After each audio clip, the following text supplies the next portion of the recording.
I really don't know. That's that much. Off and on, I would say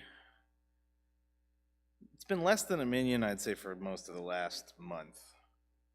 Which is not so unusual for February, March.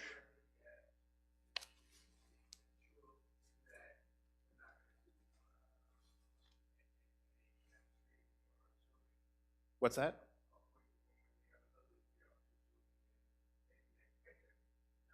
Oh no, no, we have to keep this going, but that's not the reason people aren't here. Oh, because every shul does it. It's a huge part of it. Not to mention the fact that all of this was donated, as you recall, from somebody who would be very disappointed if it went away. It doesn't. It's not the thing that has the impact. Uh, think of it like this: if you had a sine curve, or the graphing thing, the closer you get to the building being finished, the more people basically just say, "I'm going to wait it out." Right? So I guarantee you, as soon as it's open, you won't have a problem. You'll still have a lot of people who probably will watch, but those are people who wouldn't be here regardless. Like, they're not the ones who are sitting home in East Hampton. They're people in New York. They're people who've moved away. They're people probably related to me. Who knows? But in terms of our core people, once we're done over there, I don't think there'll be any issue because it's not COVID anymore. I don't think most people are thinking in that way anymore. I mean, right? You go to the movies. Yeah, but yeah, you'll see. Got to have faith, man. Yeah, that's all right. Hey, look, can I come with you? That's You're getting a sermon for two. Come on. But you better be singing tonight, because really, otherwise, it's gonna be very. Hey, please, don't worry. The microphones only really pick up from here for the most part, so you don't have to be embarrassed. Just keep an eye on our timing here. Yeah. So,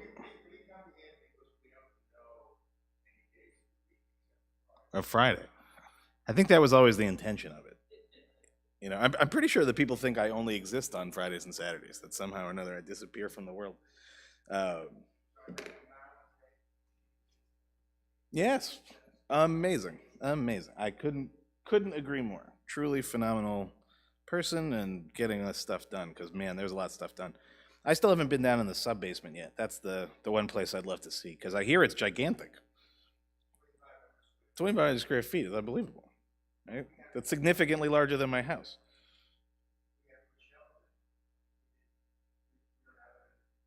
I imagine that it's that, but that's probably good. Keep once we have the stuff, then we'll know how many of those things we really need. But were you thinking about putting like actual cabinetry in, or just putting in like people's basement, like those plastic things you get? Yeah, Costco, or the metal ones. Yeah, it's good stuff. Sounds good.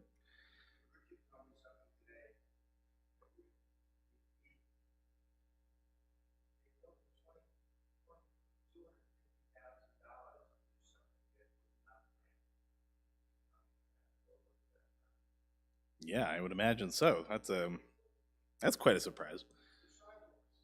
Oh, the sidewalks. Couldn't begin to tell you, but oh boy. Okay, well, we'll leave that aside for the next hour or so, and you can join us on page 120. Page 120. Sandra, you want to light the candle? You said it, and now I'm.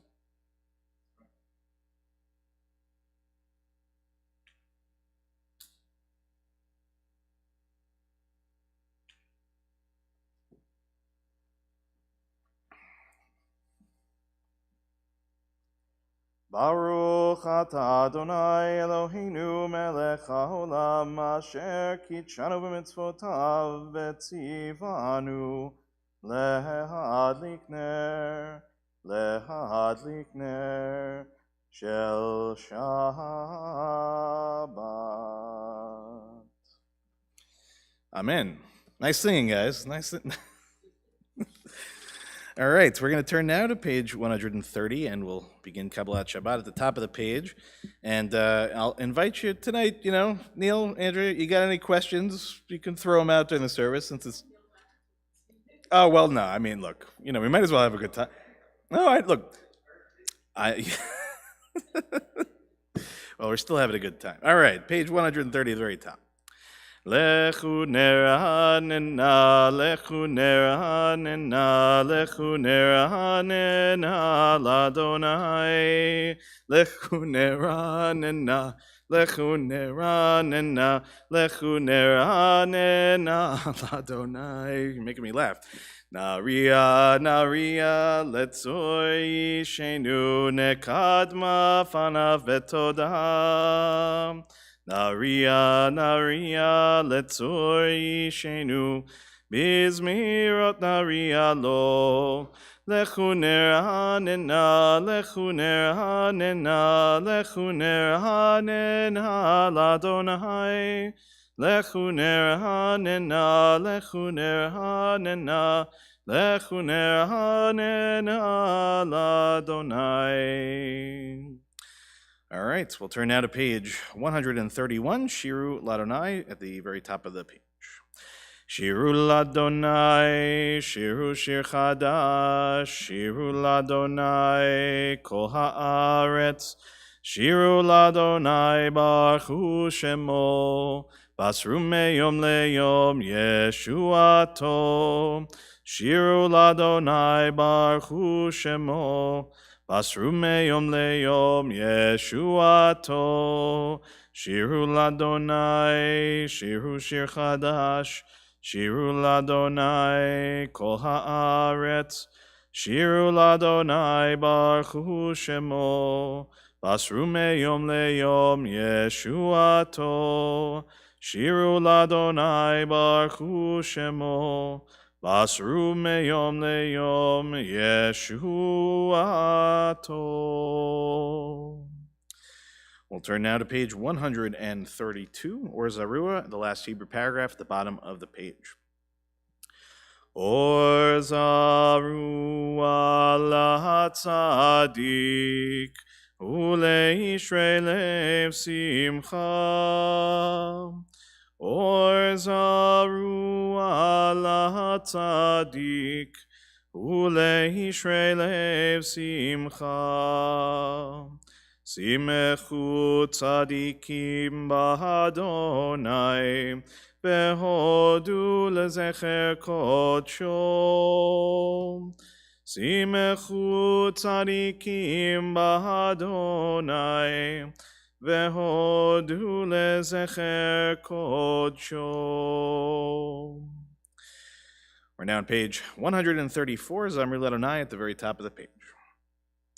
Zamru Ladonai bechinohor, bechinohor bekol zimra, bachatzotzrot bekol shofar, hariu lifnei hamelech Adonai, yiram hayamum lo, tebel veyoshveva. Neharot imcha uchaf yachad, harim yiraneinu. Lifnei Adonai kiva, lishbot haaretz, yishbot tevel betzedek, ve'amim mesharim. Yiram hayamum lo, tevel veyoshveva. Neharot imcha uchaf yachad, harim yiraneinu. We're now on page 135, Romamu, which is the middle Hebrew paragraph. Again, Romamu, middle of page 135. Romemu Adonai Eloheinu vehishtachavu lehar kodsho. Romemu Adonai Eloheinu vehishtachavu lehar kodsho. Ki kadosh Adonai Eloheinu romemu. Ki kadosh Adonai Eloheinu romemu, רוממו אדוני אלוהינו והשתחוו להר קודשו. רוממו אדוני אלוהינו והשתחוו להר קודשו. Turn now to page 136, very top of the page. Mizmor leDavid, havu l'Adonai b'nei Elim, havu l'Adonai kavod va'oz, havu l'Adonai kevod shemo, ishtachavu l'Adonai behadrat kodesh. Kol Adonai al hamayim, el hakavod hirim, Adonai al mayim rabim, Adonai al mayim rabim. Kol Adonai ba'koach, Kol Adonai behadar, Kol Adonai shover harazim, Vaishaber Adonai et arzei halvanon, Vayarkidehem kemo egel, Levanon vesiryon, kemo ben reimim. Kemo ben reimim. Kol Adonai chotzev lahabotesh, Kol Adonai yachil midbar, Yachil Adonai midbar kadesh, Kol Adonai yecholel layalot, Vayechesof yeharot uvechalo, Kulo mekavod, kulo mekavod, kulo mekavod. Adonai lama bohul yashav, vayeshev Adonai melech leolam. Adonai oz le'amo yiten, Adonai yevarech et amo b'shalom. So you guys have been listening at home for the last few weeks. Sound as good at home as it does in here? In Florida. But sound-wise, when you were, right? Took a long time, but I think we finally got it. But that's good. It's helpful to have somebody who's heard it both at home and here, you know. It blends well, right? Okay, good stuff. Okay, and on that note, we'll turn to L'Chadodi on page 138. You got any favorite melodies? Anything you want? Vanilla. Fair enough. Page 138, L'Chadodi. We'll do 1st, 2nd, 5th, and 9th paragraphs. L'chadodi likrat kala, penei Shabbat nekabela. L'chadodi likrat kala, penei Shabbat nekabela. L'chadodi likrat kala, penei Shabbat nekabela. L'chadodi likrat kala, penei Shabbat nekabela. Shamor v'zachor b'dibur echad, ishmi'anu el hamiuchad, Adonai echad, u'shemo echad, l'shemo tiferet v'litilam. L'chadodi likrat kala, penei Shabbat nekabela. L'chadodi likrat kala, penei Shabbat nekabela. Likrat Shabbat lechu v'nelcha, ki mekor haberacha, merosh mikedem nesucha, sof maaseh b'machshavat tchila. L'chadodi Lecha dodi likrat kala, penei Shabbat nekabela. Lecha dodi likrat kala, penei Shabbat nekabela. Fifth paragraph. Hitoreri, Kiva orech kumiuri, uri, shir daberi, kevod Adonai alayich nigla. Lecha dodi likrat kalam, penei Shabbat nekabela.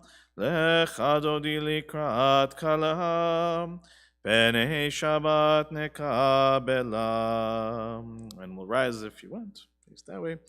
Bohi v'shalom ateret balam, gam besimcha uvetzola, toch emunei ham segula, boi chala, lecha dodi likrat kala, penei Shabbat nekabela. Lecha dodi likrat kala, penei Shabbat nekabela. Be seated. Be seated. Be seated. Maybe it's not too late. We could install a little sign or something, like a 24-second clock behind me, and I could just hit a button. Tell everybody, you know. Very good. All right, page 140, Tzadik Katamar, just in the middle of the page. Tzadik Katamar Yifrach, Kerez Balvanon, Yiske Shetulim, Beveit Adonai, Bechatzrot Eloheinu Yafrichu, Od Yenuvun Beseba, Deshenim Verananim Yihu Lehagid, Ki Ashar Adonai Tzuri Velo Hablatabo. We'll turn now to the Chatzi Kaddish on page 144. Yitkadal veyitkadash shemei rabam, be'alma divrach chirutei ve'amlich malchutei, bechayechon uvyomechon uvchayei dechol beit Yisrael, ba'galaha, uvizmahan kari vehimeru, amen. Yehesh me rabba mevarach, Le'alam li'al me'al maya, yitbarach v'yishtabach, v'yitpa'ar v'yitramam v'yitnaseh, v'yitadar v'yitaleh v'yitalal, shemei dekudsha brichu, leila min kol birchata v'shirata, tushbechata b'nechemata, damiran me'alma v'imeru, amen. We'll rise for the Baruch Hu on page 146. Baruch Hu et Adonai HaMevorach. Baruch Adonai HaMevorach le'olam va'ed. Baruch Adonai HaMevorach le'olam va'ed. That's okay. You know, you're not quite ready for the big leagues yet, but that's okay. We'll warm you up. You could be seated for now. At least we're having a good time. All right, so let's turn to page 149, and we'll read together in English at the top of the page. Praise to you, Adonai, our God, from whom the evening flows. Your wisdom sets the way on which time and season glide. Your breath guides the sail of the stars. Creator of the tide of time and light, You guide the current of day into night. As heaven spans to infinity, you set its course for eternity. Praise to you, Adonai, our God, from whom the evening flows. Umahavir yom umevi laila, umavdihil ben yom uvein laila, Adonai tzavahot shemo, El chai v'kayam tamid yimloch aleinu leolam va'ed, Baruch atah Adonai, Hamariv Aravim.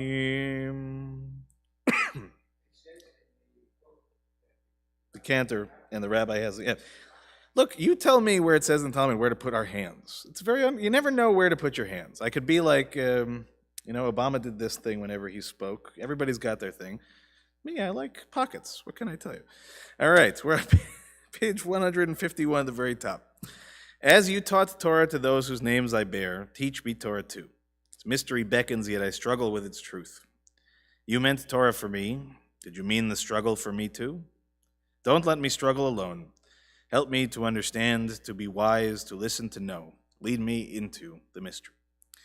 Ki ehem chayenu ve'orech yameinu v'hem negei yomam v'layla v'avatcha al tasir mimenu li'olamim Baruch atah Adonai ohev amo Yisrael.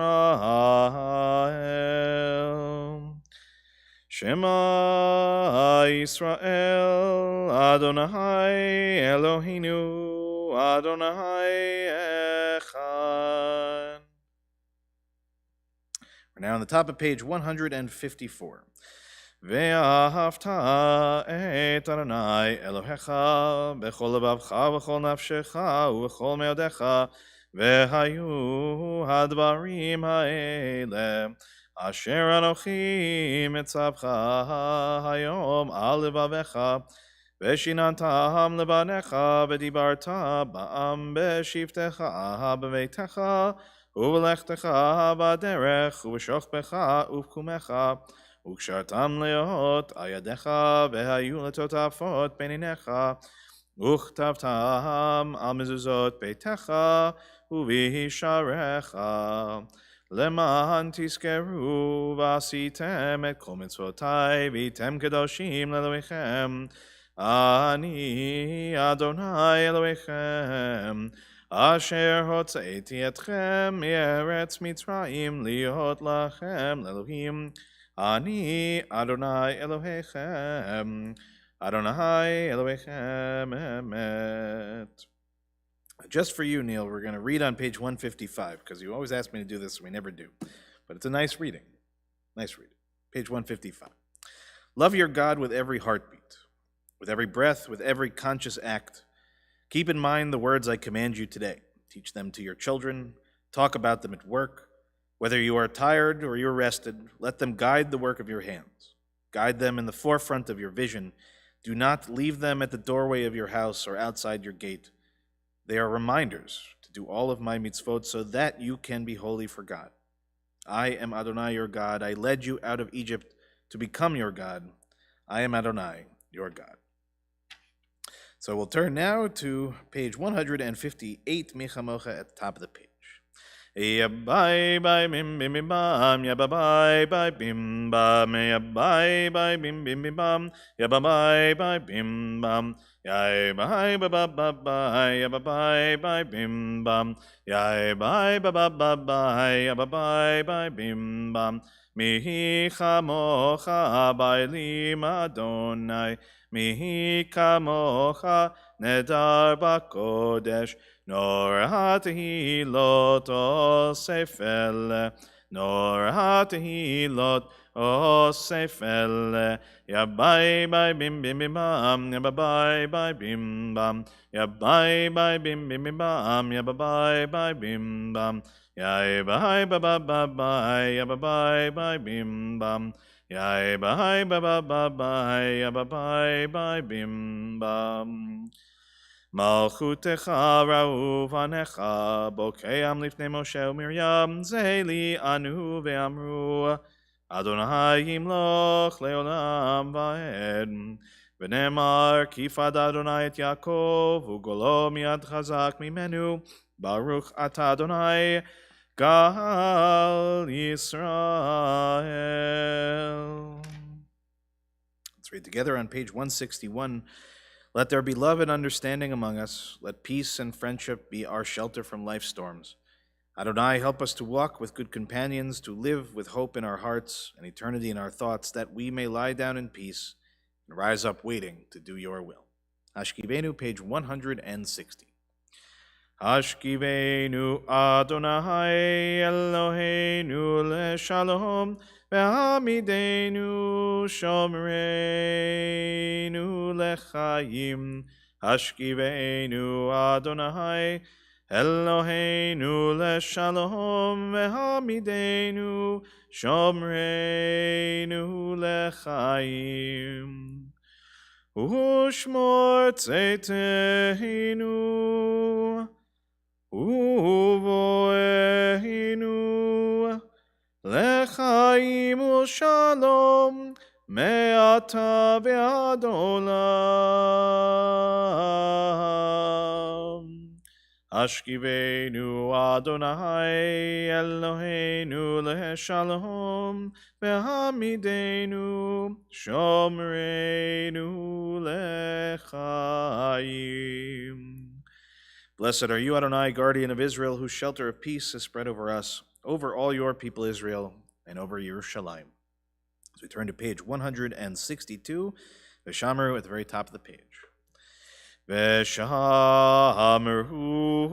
v'nei Yisrael et ha-Shabbat la'asot et ha-Shabbat ledorotam berit olam einai beini uvein menei Yisrael oti le'olam. Ki sheshet yamim asa Adonai et hashamayim bet haaretz uvayom hashevi'i Shabbat, Shabbat vayinafash. So we'll rise now in body or in spirit as we begin the Amidah, page 164. As always, we'll go from that point silently, and when you're finished at the end, if you're still standing, you may be seated. And page 164. Adonai sefatai tiftach ufi yagid tehilatecha. Adonai, open up my lips that my mouth may declare your praise.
Ose shalom bimromav, uyase shalom aleinu ve'al kol Yisrael, ve'imru amen.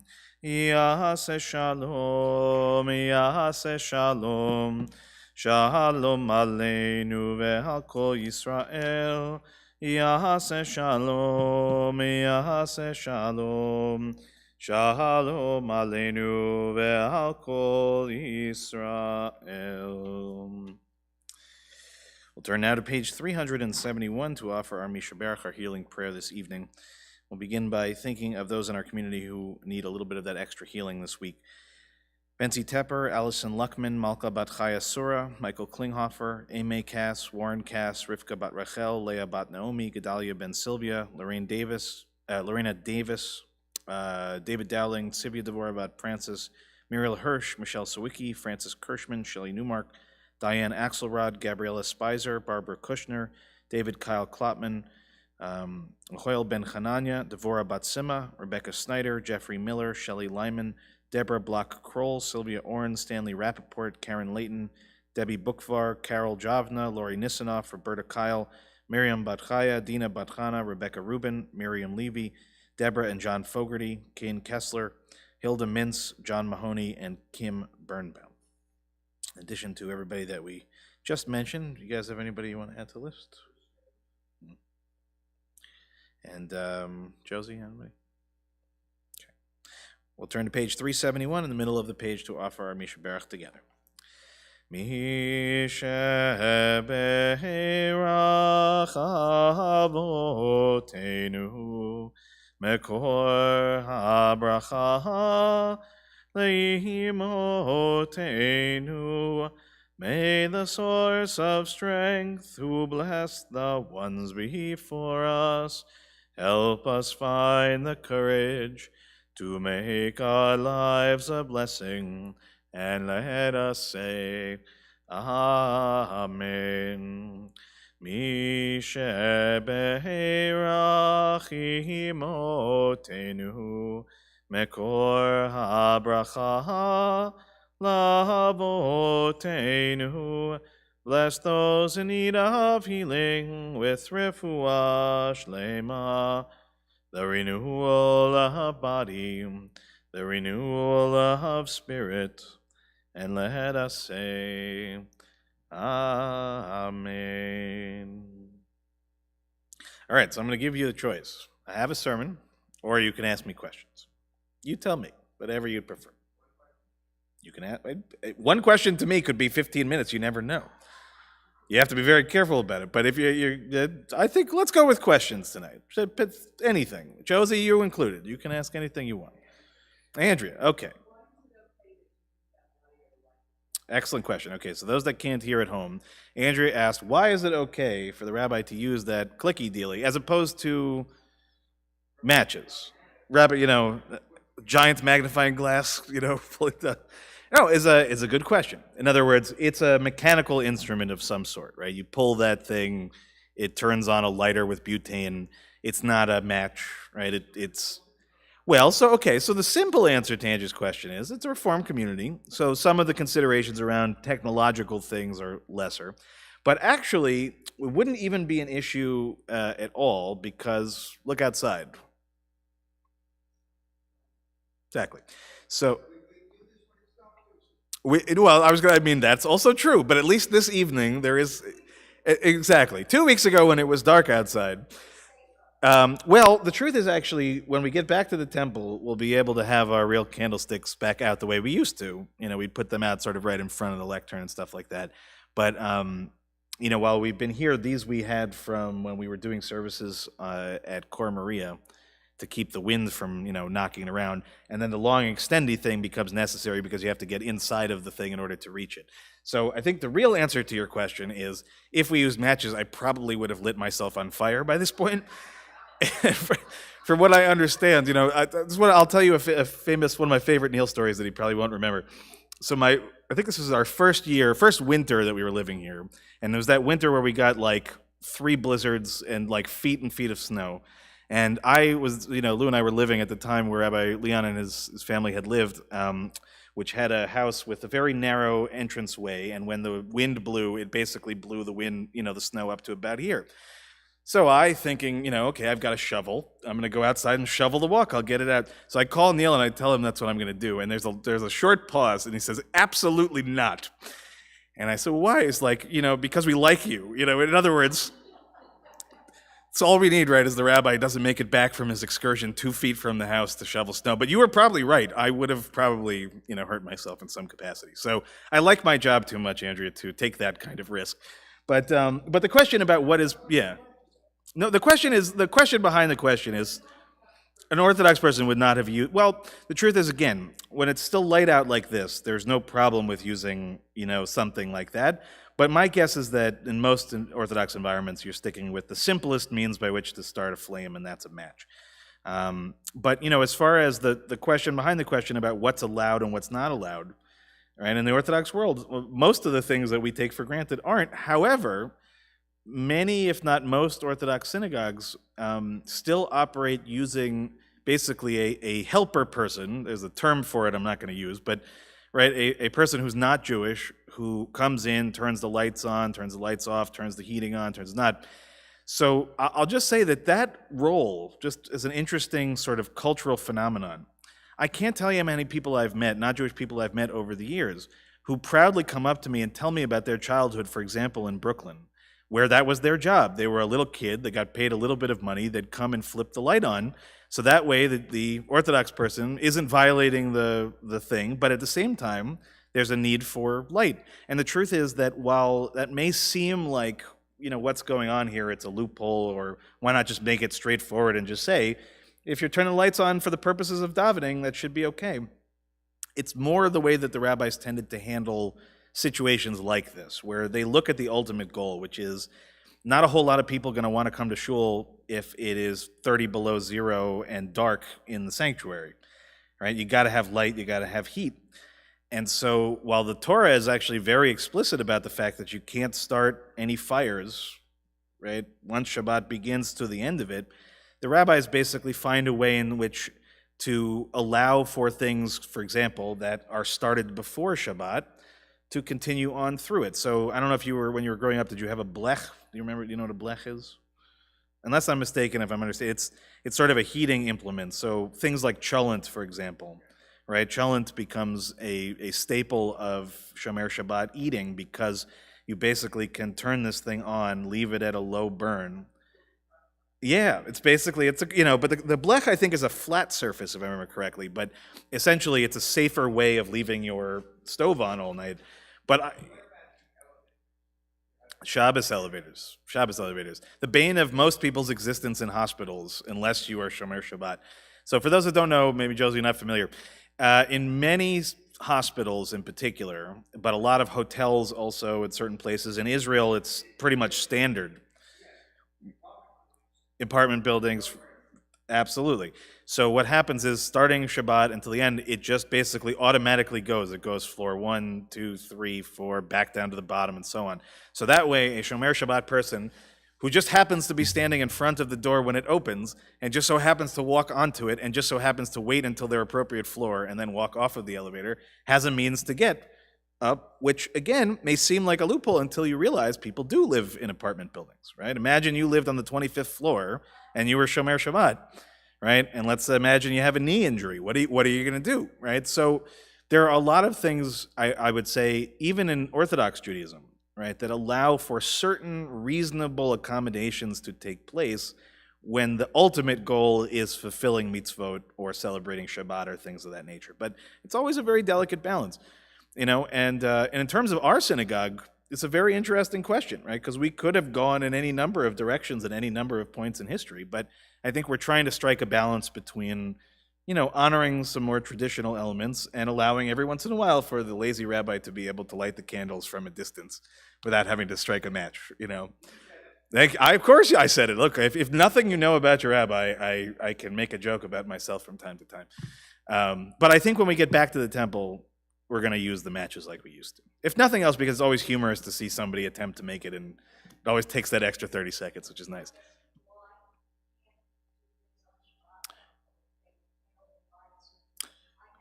Sure, Josie. So it says in the Torah basically that when it comes to Shabbat, you're not supposed to do the main commandment is to rest, and then also to avoid doing any kind of laboring activities, right? So things that take work. In other words, because think about it like this: we were just talking about before how Bob goes out and splits the logs, right, to make the fire. So that's work. Right? Even if it's for the purpose of heating your home, you have to exert energy. So that stands in contrast to the commandment to rest. And then the rabbis take it even a step further, and they say that actually, good question, without realizing, this is the part of the Torah where we're reading about the building of the Mishkan, the building of the tabernacle, right? The thing that exists before the temple. And the description of the building involves, according to the rabbis, if I remember correctly, it's 36 different kinds of actions. So tearing, building, grabbing, whatever, right? Fill out the list. So all of those type of things, the rabbis say, are not just instructions about how to build the Mishkan, they're also instructions about what you're not allowed to do on Shabbat. So that's why even super, super, super religious people, I know this will sound crazy, will pre-tear toilet paper rolls, right? Because even tearing toilet paper is technically not allowed. So, but basically from what the Torah says, if we followed it to a letter, then we probably, again, wouldn't have lasted this long because we would have frozen to death, right? In other words, if you were living in Poland in the middle of the winter and you couldn't light, the fire in your home, that would be a problem. So that's why, again, the rabbis constructed basically this idea that if something is going before Shabbat begins, in essence, and it can last through Shabbat without you having to tend to it, then it's okay to benefit from it so long as you aren't on an ongoing way tending to it.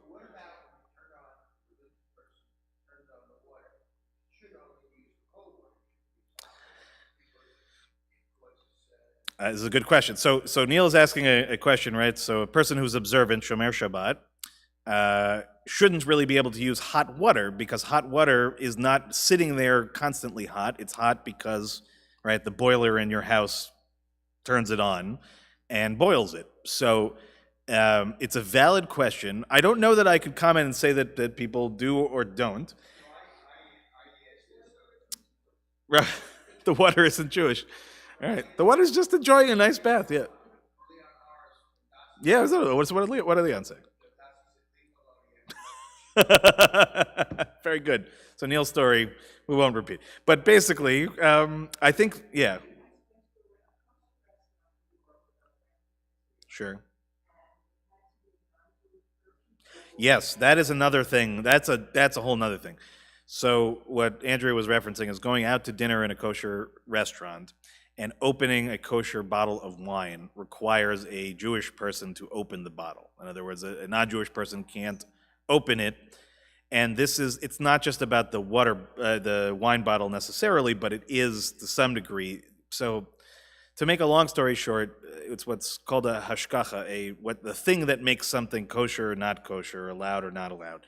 And my understanding of this particular rule is that it is certainly nothing from the Torah, and even, I think, not really something even Talmudic. I think it's something that just developed over time. It's like an extra stringency to ensure that kosher wine is not otherwise, affected. It's the most, for me, I'll just put it on the table.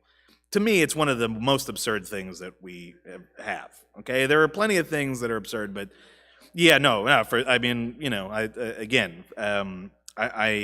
try not to be disparaging of a different way of being, but if it were up to me, that's something that is one step way too far. But yes, it's an experience you really only have, I think, in a kosher restaurant, as far as I know. But that's come up before. I think it came up with us with work, right? Yeah. I'll repeat it back as best as I can. Uh-huh.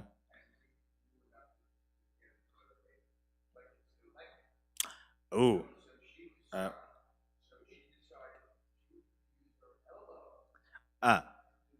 And that would get around. So I don't know if I can repeat some of this. It involves a boat and a restroom and pre-tearing of toilet paper and, no, but it's an interesting question. I mean, look, I think in all seriousness, right, it is something of a serious question, and it was actually very much what we were talking about in my class this morning.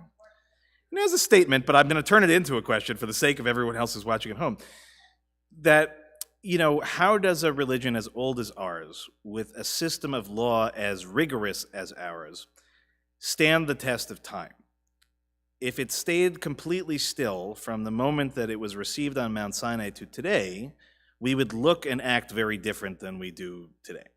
So Rabbinic Judaism, when it came into existence, was trying as best as it could to keep to what had existed before we were kicked out of Israel and our temple was destroyed, but at the same time keep a sort of open mind towards the future and the prospects of what do we do when we take these sort of kernels of ideas and make them into other rituals, other brachot, other blessings, other things that we do. And then just like anything in human creation, right, there is sometimes too much of a good thing where, in one extreme or the other, we become either too stringent or too loose. And in general, the best that we have ever done historically is usually in that sweet spot where we are loving and respectful and appreciative of the stuff that we inherit from previous generations, and at the same time reasonable enough and wise enough to identify certain kinds of things that just simply no longer make sense in practice in our lives. And so, my early class today is really about learning about the prayer book, and we've taken a bit of a divergent path to study the history of Reform Judaism and how it developed. And one of the things that we've been sort of talking about is that a lot of the development of Judaism as an idea, and certainly in the last 150 years in America, and all the different streams that we have, is because there were, exterior factors a lot of times pushing on the Jewish community in one form or the other, positive and negative, right? So when things are good, things are good. When things are, struggling, there's a pullback. And so when we're living, for example, in medieval Spain, in particular in Islamic medieval Spain, during the period of Maimonides and many of the other great rabbis, that was a period of time in which people were thinking very freely, right? Trying to build each other up and to push ideas forward. But in moments in which we are living on the run or we're living in a constrained kind of place, we focus differently, right? We have a different kind of perspective, and most of that is let's hold on to what we've got because it's the thing that's keeping us together. So in the last 100 years in America, we go back and forth in a lot of ways, and it's resulted in a lot of different ways of practicing Judaism. But I think the mistake that we make is that we tend to define the differences of the major streams of American Judaism in particular by how it relates to halakha and observance. And I think that these days, increasingly, that's not an accurate representation in a lot of ways. That, even a lot of, people who are conservative Jews who go to conservative synagogues, who maybe grew up in very halachic observant households, today may have different rules about how they behave outside of their home and how they behave inside of their home. Right? Everybody's trying to kind of constantly figure these things out. And so as a result of it, we have these sort of moments of contraction in which we get a little bit probably too controlling, and then we get other times in which we're much more expansive and we are more flexible in our thinking. So, in our congregation, one of the beauties of Reform Judaism, in my estimation, is that every community, in essence, is its own community. It determines for itself what its practices are going to be. There is a synagogue union, the URJ, that we are a part of, proudly so, but the URJ has no power to influence, for example, what we decide to do vis-a-vis lighting Shabbat candles. And that emerges out of a combination of who is the rabbi and also who are the community. And so Adas Israel, if you look at our history, we've been basically everything. At some point or another, we've been almost everything, right? Except, for the attempted conservative coup that didn't succeed, but there at least was a movement in that direction. We had a Reconstructionist rabbi as well. It's, in a lot of ways, we are the microcosm of American Judaism in that experience. And a lot of times, I think, like I said, we just tend to overestimate either if you're Shomer Shabbat, you're this, and if you're not Shomer Shabbat, you're this. It's a lot more complicated than that. And I think that, to me, the most important thing that we all do as Jews is to figure out, if we're going to do something, that it should be meaningful to us, and we should understand what it is and why we do it. So that's why I like being asked questions like this, because sometimes they're completely asinine, like it's just easier, Yeah. Oh, why don't we clap in shul? So that's actually a good question. I'm going to guess because I don't think I really know the answer. I suspect it's a combination of two things. One is decorum, right? That you applaud at the theater. You applaud at a sporting event. You applaud, at a concert. In synagogue, we should be more proper than that. Right? So that's one possible thought. The other is that it is something related to Shabbat and that it's considered something akin to making music. But I really have a hard time believing how that would be the case. Because generally speaking, if you go, for example, you have a Shabbos meal at somebody's home who's Orthodox, and you get to Zmirot, the singing afterwards, what is everybody doing? Right? They're banging on a table. So I suspect that it's more the question of sort of decorum. But there's another thing that I hate more. Is somebody decided that it would be better to snap your fingers instead of clapping hands, and they were doing it when I was in school, and it drove me nuts. It's like the last thing in the world I want to hear after giving a sermon is people going like this, I mean, of all the things that could happen after a sermon, I think that might be my least desired thing. But if that's your thing, please do it. I don't want to make anybody feel bad. All right. Well, thank you very much. Thank you. Look, I love Ask the Rabbi. I think, I've said this before. My favorite thing about Judaism is questions, not answers. So hopefully sometimes I answer your questions. Other times, nothing else, I try to entertain. The Rabbi's Manual. You want to see the page 2?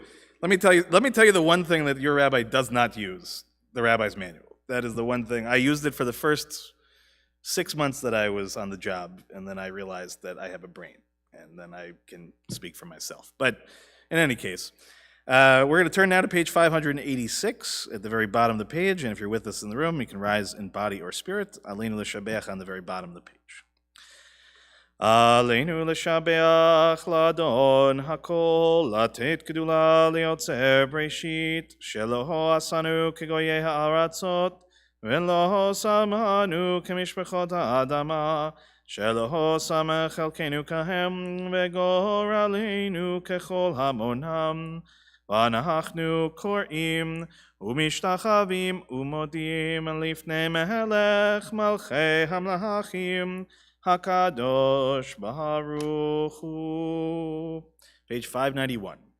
V'ne'emar v'haya Adonai lemelech al kol haaretz bayom hahu yeh Adonai echad u'shemo echad.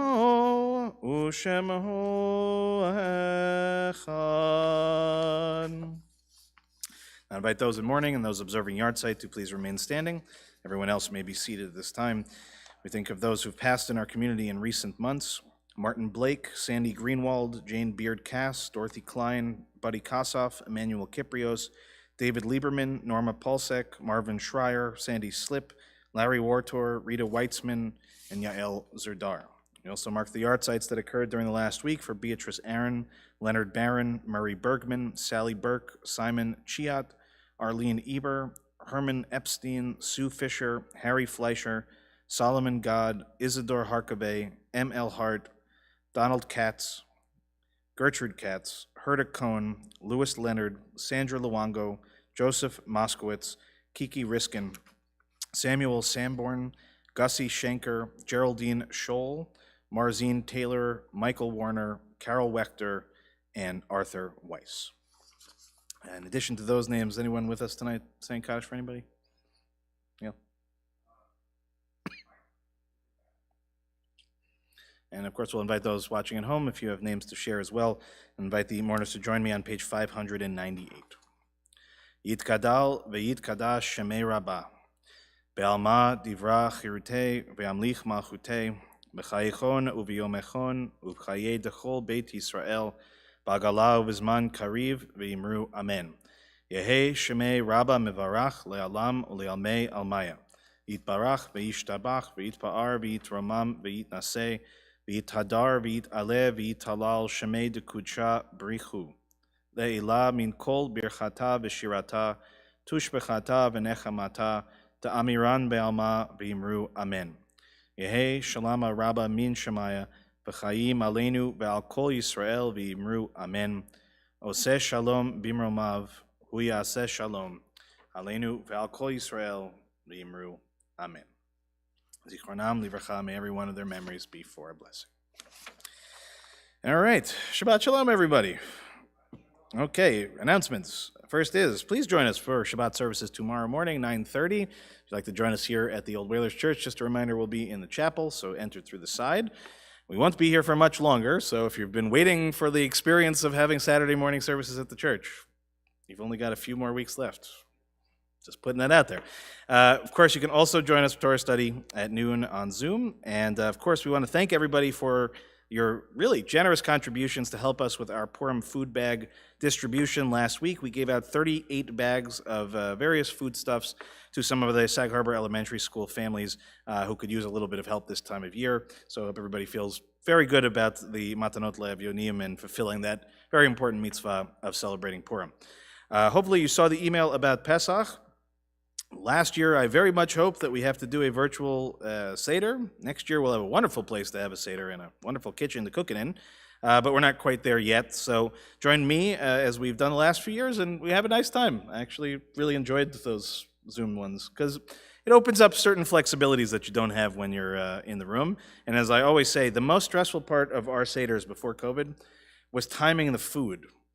And I'd have like, right, Chelsea, you'd know. We'd have like, you had to get the soup out at just the right time. You had to get the brisket out at just the right time. If you're 5 minutes late, then I'm getting everybody's shooting daggers at me, and trying to figure out how to make it all work. So in this case, I don't have to worry about feeding all of you, at least for one more year. But we are very much looking forward to next year when we'll be able to do that. But hopefully you also saw very importantly in that email, we're trying to help people who are capable of hosting at a Seder and people who are looking for a Seder to go to for the first night to be able to make those kinds of connections. So if you can, I believe that all that information was in the email. If you're not sure what I'm talking about, please contact Shelley this week and she'll help to make those connections. So in other words, if you're having a Seder and you're out here and you have space for one or two more people and you can let us know, that would be great. And if you're somebody who is out here for whatever reason this year by yourself and you'd like somewhere to go, please let us know and we're going to try our best to make that connection.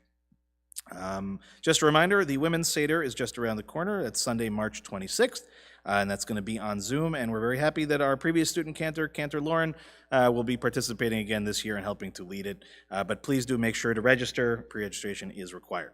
We're also thankful to our friend, Rabbi Alan Levin, who is going to teach his next class in a series of classes on the holidays. This time, of course, focusing on Pesach, on Passover. This will be Wednesday, March 29th at 6 o'clock. And again, this is part of his series From Symbol to Sinai, in this case, Passover Perspective. So again, great opportunity to learn, especially before the holiday begins. And lastly, building update. Neil, we've both been over there this week a lot. It's great. It's great.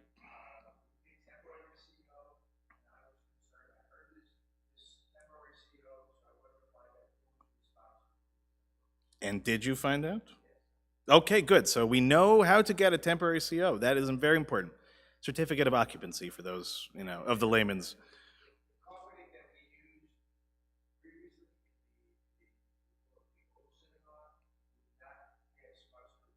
Yeah, I'm sure. I don't miss that carpeting. Oh, I know. That's exactly right. Safety is very important for us. Very important. I hope is a Jewish value amongst good values altogether. But, really, the sanctuary itself, the pews, I think, are there and are going to be reinstalled, I should say. The bima is being rebuilt, custom built, and it just looks amazing. And I have an office, which is really great. Although I have a nice, neat office. Although the one thing I realized, I think I spoke too soon, I thought it was going to be a nappable couch, just big enough to take a nap on. But I think I understand that there was concern amongst the people, and so they made it into a two-seater. So no napping for the rabbi. I know Bob's looking despondent. He can't believe they would do that to me. I know. That's okay. That's what the pews in the balcony are for. That's worst comes to worst, for sure. But yes, Bob. Mm-hmm.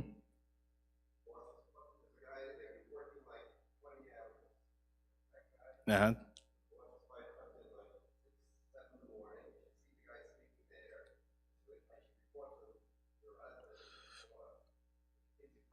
Right. It's true, right? You never know, right? It's a very famous Seinfeld episode where George finds a way to nap underneath his desk. He's working for the Yankees. So if you're a Seinfeld person, that's a good one to go back and rewatch. But no, in all seriousness, it's going to be glorious, and we're getting closer every day. So.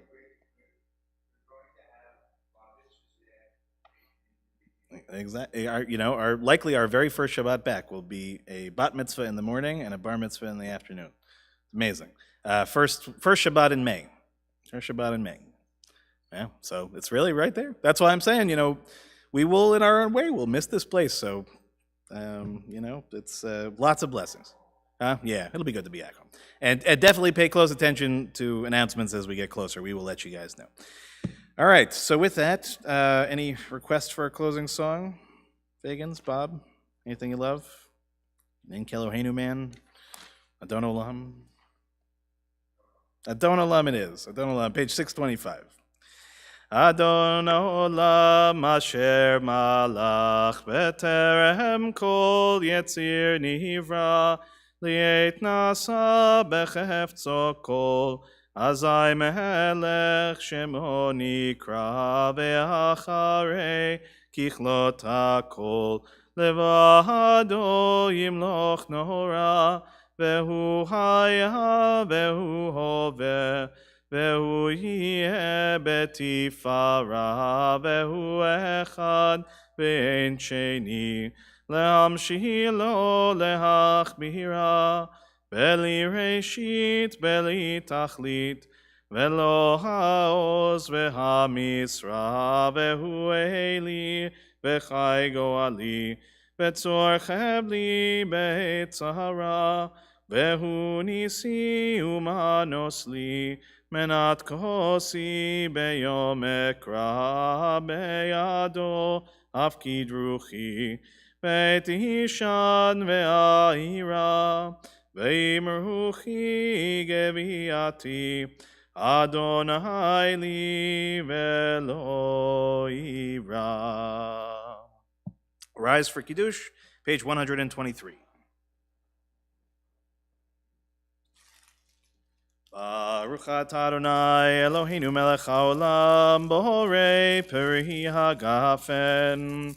Baruch atah Adonai Eloheinu melech haolam Asher kitshanu b'mitzvotav v'ratzavanu v'shabbat kodsho b'ahava uvratzon inchilanu zikaron l'maaseh v'reishit ki hu yom techila l'mikrae kodesh zecher l'tziat mitzrayim ki bahanu v'acharta ve'otanu kidashta mikol hamim V'shabbat kodshecha, be'ahava uvratzon inchaltanu, Baruch atah Adonai, mekadesh haShabbat.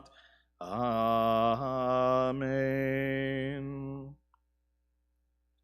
L'chaim. I'll do a little motzi. Baruch atah Adonai, Eloheinu melech haolam, Amotzi lechem min haaretz. Amen. Don't be sorry. I want to talk about kosher mishigas. No, this is not accidental. Salud. This is also related to our conversation, believe it or not. Right? The reason that all this stuff is so hermetically sealed is because it's from a kosher bakery. So they need to be absolutely certain that. No, I know. Each individual thing has to be packed. It's, the world of kashrut is complicated. I feel like somebody also must own the plastics, somewhere, right? I know. It's an amazing story. And very good stuff. Okay. Good Shabbos, everybody. All right. Let's see what Marsha said. Nice knowing you, too. I'll see you this week. I will see you this week. What was I trying to do here? So, Neil, one thing I think what we want to do about the speaker,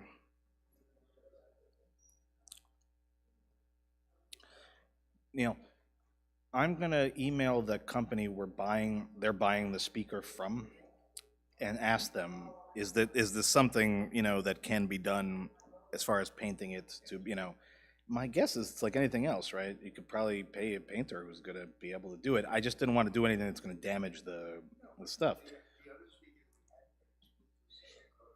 Yeah, no, for sure. I think either that or it was, but it must have been, it matched exactly, right? So it must have been that.